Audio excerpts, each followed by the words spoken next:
You ever see the accident rates on these things? Very dangerous. That's why I dropped this.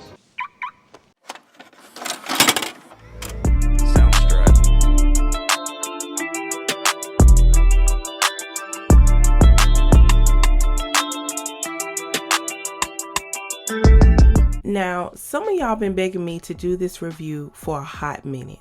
I mean, blowing me up in the comments. And I ain't even gonna lie, I was not a fan of this movie and only seen it once, maybe twice. However, child, listen. After watching this movie for the first time in a very long time, I see why y'all asked for it. Messy doesn't even begin to describe the fuckery that went on in this movie from both sides. So, as you can just about guess, I noticed more than a few things while watching this movie. And it's finally time to talk about it. So let's get into it.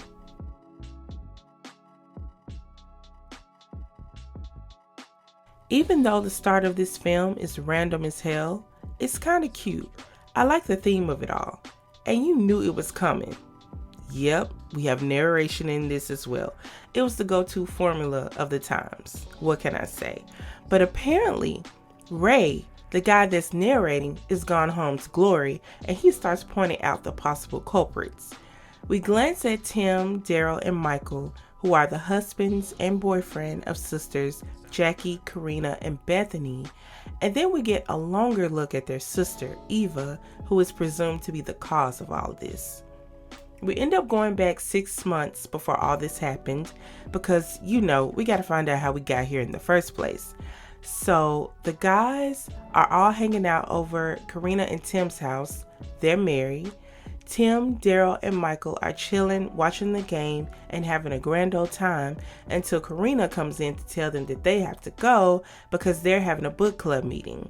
And Tim was bothered because he had already reserved the living room for him and the guys prior, but it turns out that Eva decided to change the meeting date last minute, which interrupts their time.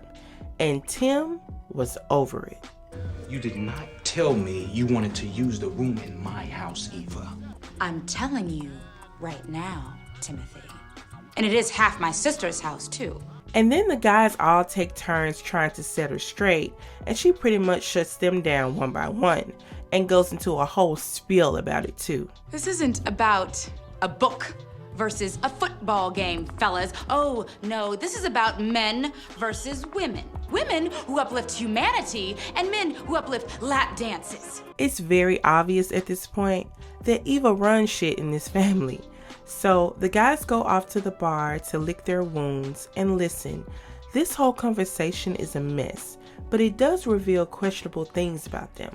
They are a little too invested in the bank account that the sisters share amongst each other that they've named the Dandridge Fund.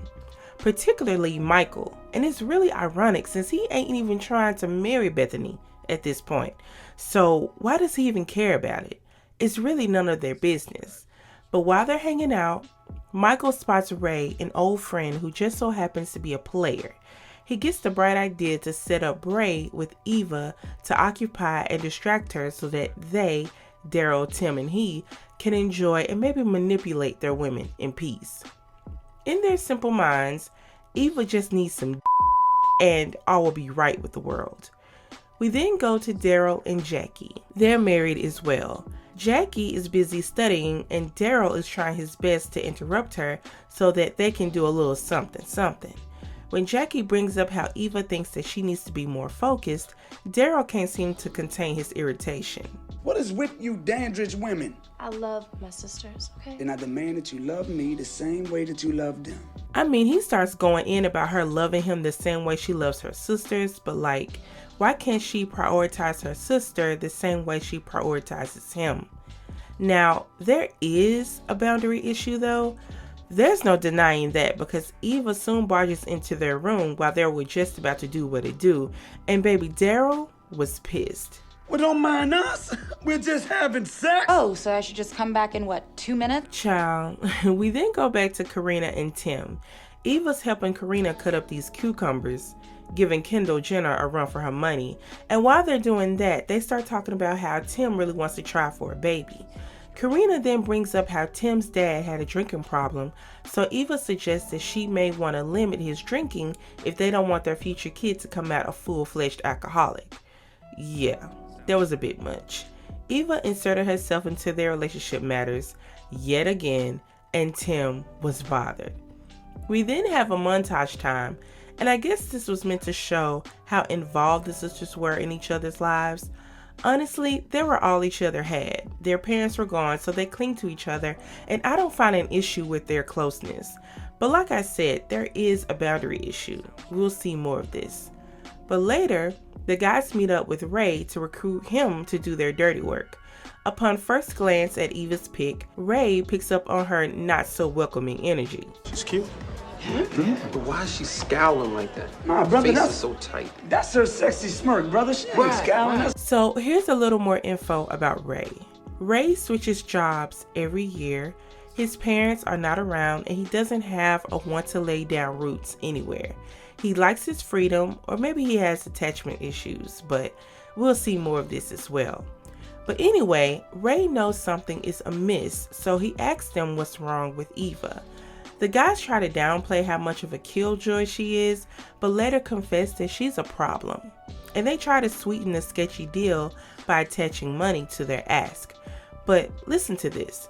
These guys want Ray to date Eva, get her to relocate, and then dump her. They were actively trying to emotionally and mentally destroy this woman. As much as your women love their sister, why would this ever cross your mind? Why would you think this was a reasonable thing to do? So the next day, while the sisters are having some girl time, Michael's scheming ass comes by to ask Eva about the Dangerous Fund. Again, he's not even in the family. He's not their sibling, so why is this any of his business? This guy can't be trusted, and of course Eva throws off his ask. And when Bethany brings up how constipated Michael has been lately, Eva's meddling ass brings up a suggestion that Michael was not cool with. We then go to Eva at work. Now, Eva was a health inspector, and clearly she was very serious about her job. Ray ends up being there to watch all of this go down. He worked for a meat delivery company and just so happened to be delivering to the same restaurant where she was doing an inspection. Child, when Eva gets through with the inspection and it's a hard fail, this guy was not happy about it. You don't have a heart. You got a hole with an ice pump in it. Why do you have to be so goddamned uncompromising? And Eva finishes him. You see, people pay their tax dollars for my principal, so they can go into a restaurant and not eat chicken fried rat or bite into a bacon, lettuce, and ptomaine sandwich. And Ray's interest was piqued. Listen, I really want to know what it was about all of this that had him wanting to take on this task. Maybe he likes a challenge, but I would have ran for the hills. And because he knows what a challenge this will be, his starting price for this scheme will be $5,000. And though Michael's cheap ass was taken aback by the price, he eventually agrees to do it. We then go to Eva back in the office, and it turns out that the assistant that she got together during the inspection was actually there to watch her work. So now she's being considered for a promotion in Chicago. Eva is excited about this opportunity at first, but then she thinks about leaving her sisters and she gets a bit sad. So later on, while the sisters are having some girl time, Jackie brings up how she saw Lucius Johnson, child. What a name. And this sends Eva into a slight spiral. Obviously, Eva really liked that man. He was her first after all. And why did they bring him up if they knew she was still bothered about him? Karina brings up a suitor for Eva to consider, but Eva quickly declines once she hears he's in group therapy. Eva doesn't want just anybody, and it's going to take a special kind of man to deal with her. We then go to Bethany and Michael. Michael's complaining to Bethany about not being able to move in, but Bethany swiftly reminds him why that isn't an option. See, I just don't sense that we're spiritually in tune with each other completely. And besides, we're not married. I'm not gonna propose just to spend the night.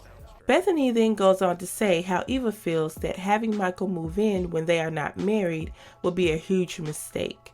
Now, when it comes to Michael, I wholeheartedly agree, because then he brings up the Dandridge Fund again and insists that Eva dissolve it so the sisters can have their money. Again, why is he worried about something that is none of his damn business? And like he said, he ain't trying to marry her anyway, so yeah. Michael then insists that all he wants to do is spend uninterrupted time with her, and Bethany gets this, but some things still stand. Why should a man buy the software when he can download for free?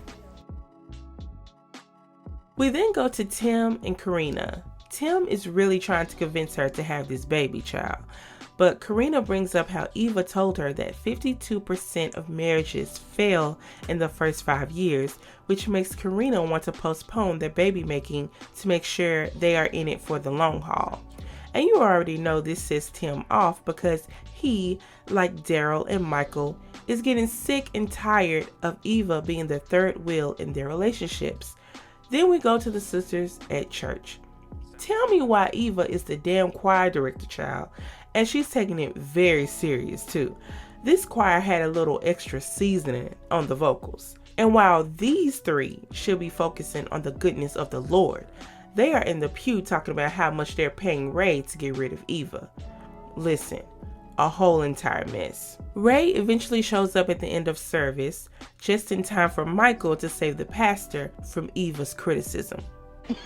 You know, Reverend, your sermon today was great. Although you did miss a word of that verse from the book of Acts. I think I was the only one who caught it, and, well, God, of course. Michael saves the pastor from getting ungodly with Eva and directs her over to where Ray is. This meeting starts off rude and unpromising as hell. Hello, Raymond. Don't call me Ray. No one calls me Raymond. I do, Raymond. But Ray had a save in his back pocket. I love a woman who speaks her mind. My girlfriend's the same way. Now the fellas were mad confused about this, and of course, Michael, the ringleader, goes over to confront Ray, but it turns out that this was all a part of the plan. It's then that Ray tells him that he needs money to cover the expenses of pursuing Eva. By the way, I'm gonna need a little expense money. What about the $5 grand? That was my fee. Fee, expenses. See how the words are different? We then go to the sisters back at the hair salon.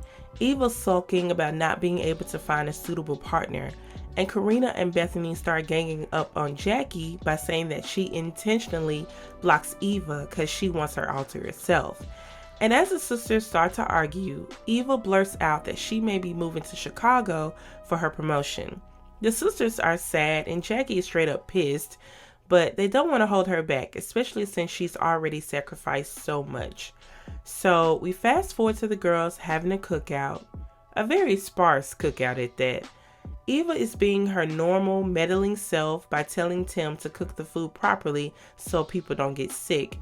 And why did Eva make some spicy ass beans that no one could handle? Talking about they're meant to separate the men from the boys. I guess. Shortly after, Ray walks in and Karina convinces Eva to give him a chance, and she actually listens. For once. So Karina and Michael go off to give Ray and Eva a chance to talk, and they start to conversate by asking the normal questions like, what do you do for a living, and all of that.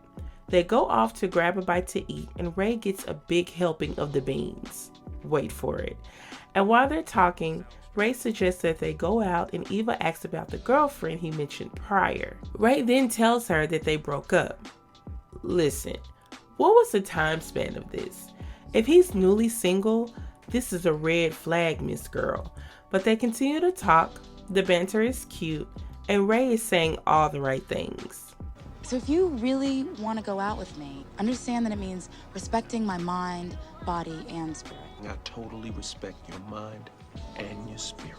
What about my body? I'll do anything to it you want me to. And then he takes a bite of the beans.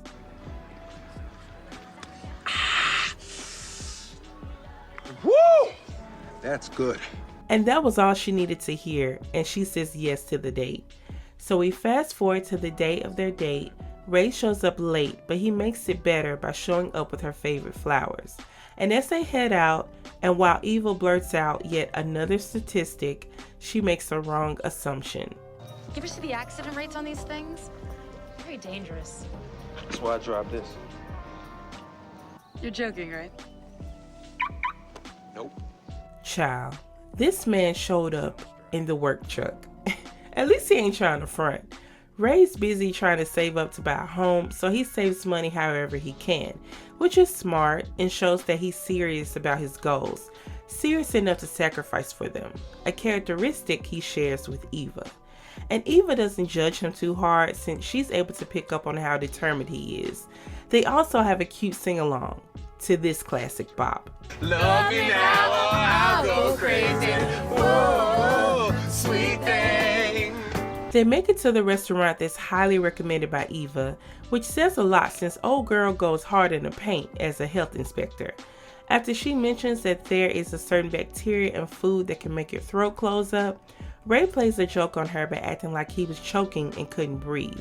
And after causing a commotion, the manager comes out to check on them, but it turns out it's one of Eva's disgruntled victims.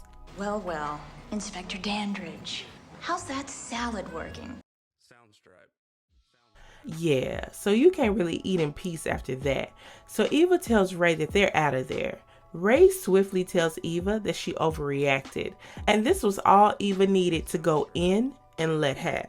Well, guess what, meat boy? I'm sure my job pays more than yours does. So in my eyes, the eyes of society, and the IRS, that makes me bigger and better than you. And after this disastrous date, a sister conference call was needed. Jackie, it's Eva. And Karina. And Bethany. Code 7 girl. No! What's up? The date was catastrophic. The guys end up meeting up with Ray to figure out what the hell was going on and if they could get their money back if he wasn't going to deliver on his promise. Ray tells them that Eva is a hard woman to get to, but he tells them he's going to try one more time. And fortunately for him, Ray ends up seeing her while delivering meat to another restaurant. He stops her and apologizes about their date and convinces her to go out on another date with him. And she agrees because at this point, they were starting to like each other, though they were not going to admit it just yet. So for their next date, they go horseback riding. This was Eva's choice since 1, she loves horseback riding, and 2, she couldn't afford to do this any other time. And this scene was real reminiscent of A Thin Line. He was hanging on by a thread, child. After they're done, Eva admits that she asked Ray to go horseback riding since she hadn't been in a while and couldn't afford to go since she had to take care of her sisters. She even wanted to be a horse trainer when she was younger, but after the death of their parents, she had to find a way to provide. Ray then asks her why she never went back to horse training, but Eva doesn't answer, but offers to do something he wants to do. So later, they're at Ray's house shooting pool and talking, and Eva asks how Ray is able to afford such a nice place. He tells her that he makes do while also letting her know that things are looking up for him. Ray will be doing a meat presentation for the mayor, so if everything goes right, things will be looking up for him.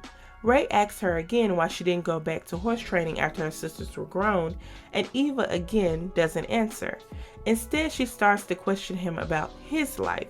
Ray tells her about his childhood and how he was an orphan after his mom gave him up and how he never knew his dad. And Eva, again, throws out another statistic saying how that's the reason why he's afraid to settle down anywhere. Ray then turns the tables on Eva again, but this time Eva decides to open up. She tells him what happened after the loss of her parents and how she assumed the responsibility for taking care of her sisters. She even tells him about Lucius. So apparently, her and Lucius were really in love, but when he asked her to choose between him and her sisters, she swiftly told him no, and he swiftly dumped her ass and left her heartbroken. And we've come to know Eva does not play about her sisters. And while they are in deep conversation, there's a knock at the door, and Michael barges in to request a refund before realizing that Ray's got this, and the scheme is still going strong, and he quickly excuses himself. So their date continues, and Eva brings up something that Ray is already keen to. You might not believe this. They don't really like me very much. I didn't get that. Really? Ciao. So their date continues, and from this point on, Ray and Eva are a thing. So we have another montage time of the girls and their men. Eva and Ray are horseback riding. Karina's finally entertaining the thought of having a baby. Daryl and Jackie are getting some quality time, and Michael is finally able to shack without judgment or pressure to commit. We also see Ray finally buy the house he was working so hard to get. Looks like he's finally laid down some roots for the first time in his life. So of course, when everything's going good, there has to be a shift. And this happens when Eva receives notice that the job in Chicago is hers. And since everything is going so good for her and Ray, she's now uncertain about taking it. We then go to Ray talking to the guys. The guys are telling Ray that it's time to dump Eva so that they can continue living in sweet, Eva-free bliss, which makes no sense since that would probably bring her right back into meddling into the relationships. And it seems like Ray has been bitten by the love bug, or maybe he can now see that the guys are full of shit and maybe Eva is not the problem here. Did you know that Eva does charity work, teaches Bible studies? She loves animals. She rides this horse named Romeo. He reacts to it like he understands. Yeah, now that horse is probably retarded, man. Then we fast forward to the mayor's party, and out of all the people that Eva could possibly run into, she runs into Mr. Lucius and his new wife. She might look a little familiar to you. But Lucius and his wife waste no time rubbing their oh-so-happy marriage in her face. It's almost like he prepared for this moment ever since they broke up. Well, Eva, you broke Lucius's heart. Thank God you did, though, or else I never would have got him. These are our kids. Child, this was a bit much. And then Lucius asked her about her date, and Ray came in just in time to save her from sinking even further. And Ray shows Lucius what a prize he is by calling the mayor over and introducing him to Eva, and he even tries to be a gentleman and introduce Lucius to the mayor, but unfortunately for him, the mayor could have cared less about old boy. My man, you know, I'm sorry about that, You can have a rain check on kissing my ass, Leo.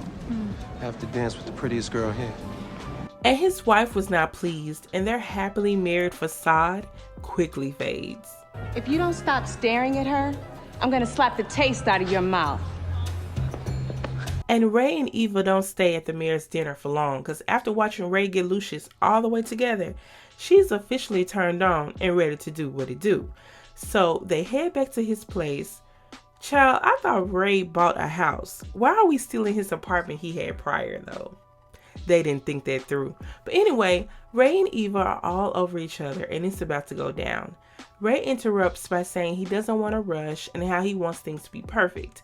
And Eva couldn't do anything but respect that. So she starts to leave out, but they struggle to respect the boundary that was set. And not too long after Eva makes it home, Ray comes over to finish what was started at his place. So after they do the do, they're talking and everything is good. Ray again gets the urge to tell Eva that he may not be the man she thinks he is. And Eva insists that as long as things continue to go as good as they are now, that this is something that she wants to continue to pursue. And baby, Eva is officially in love and turning into a different person. She comes to the hair salon to visit the girls and spill a little tea on how Ray got Lucius together. And while this is no doubt a cause for celebration, things start to go south when Ray becomes the man that their women compare them to. The sisters start bringing up how awesome Ray is and how he's inspiring them to make changes, and things begin to go in the opposite direction that the men in their lives want them to go in. As Bethany is talking to Michael and telling him how Eva is taking a job in Chicago and that they're giving her all the money that's in the Dangerous Fund so that she can start a new life, you can just about guess how Michael felt about that money. The same money that ain't got shit to do with him. So, you know it wasn't too long before all the men wanted to smoke with Ray. Then we get another montage of the girls spending time with Ray, including him in their sisterhood, while Daryl, Tim, and Michael were forced to hate from the sideline. It's a mess.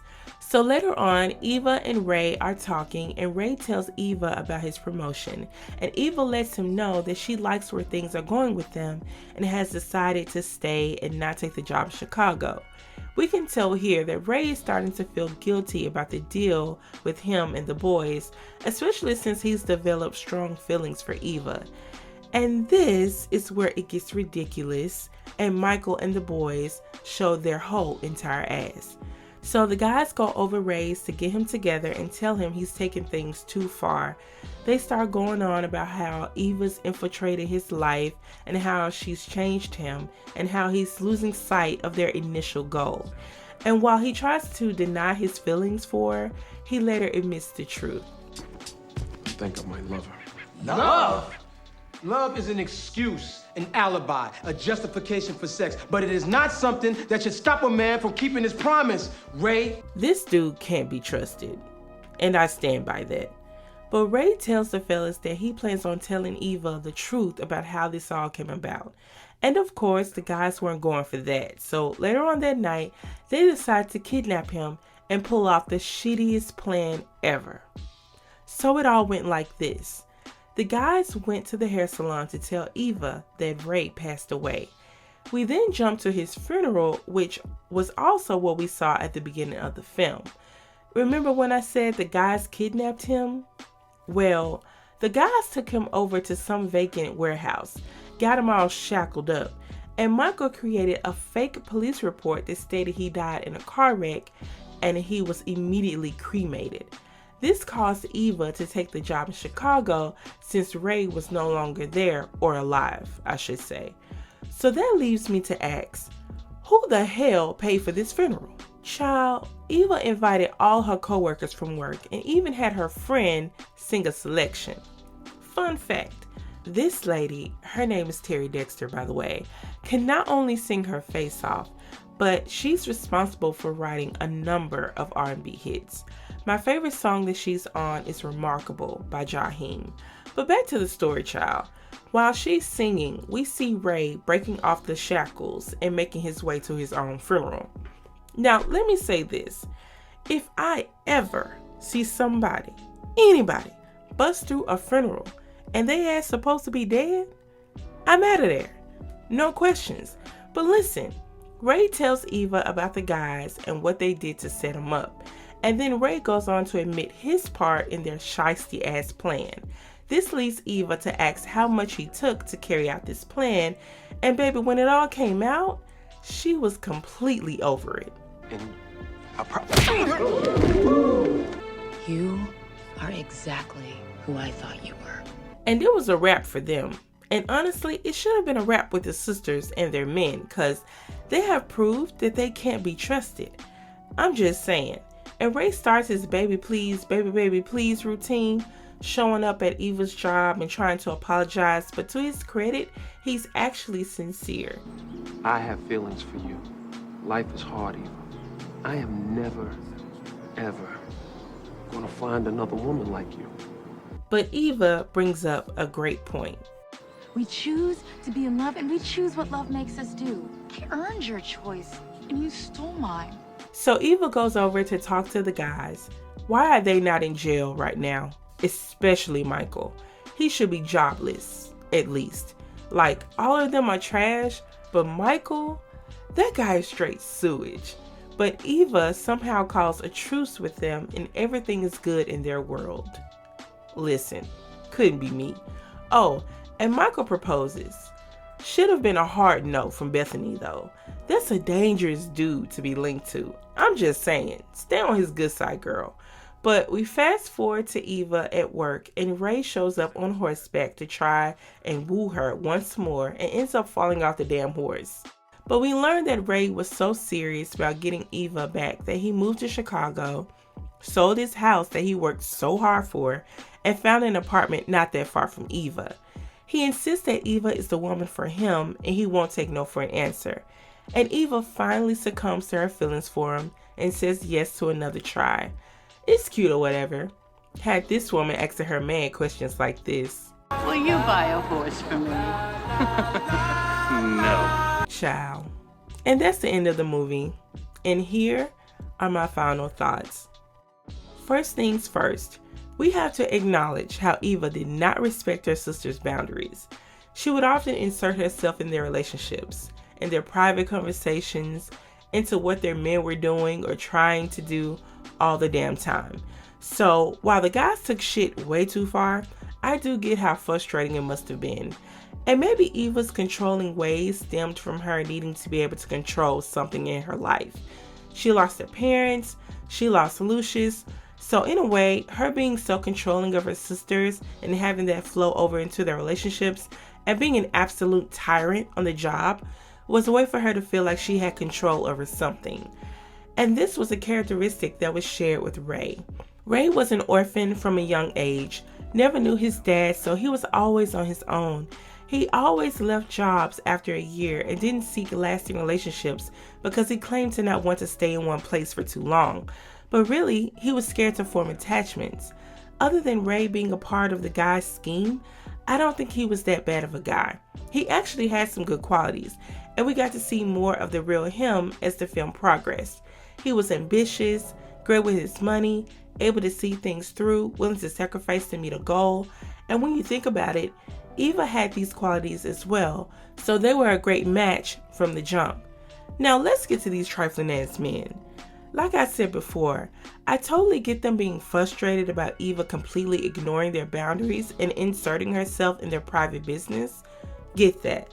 But y'all get together to pull off a scheme to have this man make her fall in love, then after she does, have them relocate, and then for the cherry on top, have him break up with her just so y'all can be with your women in peace? So you want to completely crush this woman, have her endure yet another loss, and be away from her sisters when that happens. Y'all can't love these women the way y'all say y'all do. There's no way. And let's get on Michael. Now, I'm convinced old boy's a scammer. Why was he so bothered about the Dandridge fund? You not even family yet. You aren't a sister. Why is it any of your business? Listen, dude got Fatal Attraction, Law and Order, and Forensic Files written all over him. Then you created a fake police report for Ray's death. How do you still have a job, sir? There's got to be a charge. I'm sure of it. Like Bethany girl, run. With everything they tried to do to Eva, how they totally disregarded her mental and emotional well-being, you have to wonder if they were good partners at all. I think they were incredibly selfish and certified assholes. Despite their men's fuckery, I love the sisters' bond. And truth be told, Eva sacrificed so much to make sure her sisters were good after their parents passed. I don't think Eva was a bad person at all. I do think she was lost and carried a lot on her shoulders and needed to feel like she could control something. She definitely needed to learn how to respect boundaries, but in the end, she wanted what was best for her sisters, and they wanted the same for her. I think her and Ray made a great, balanced couple, and it says a lot that he was the only dude that was welcomed into the sister circle. They made dude an orange. You'll get that reference if you watch the movie, by the way. While the other men were too busy trying to run shit.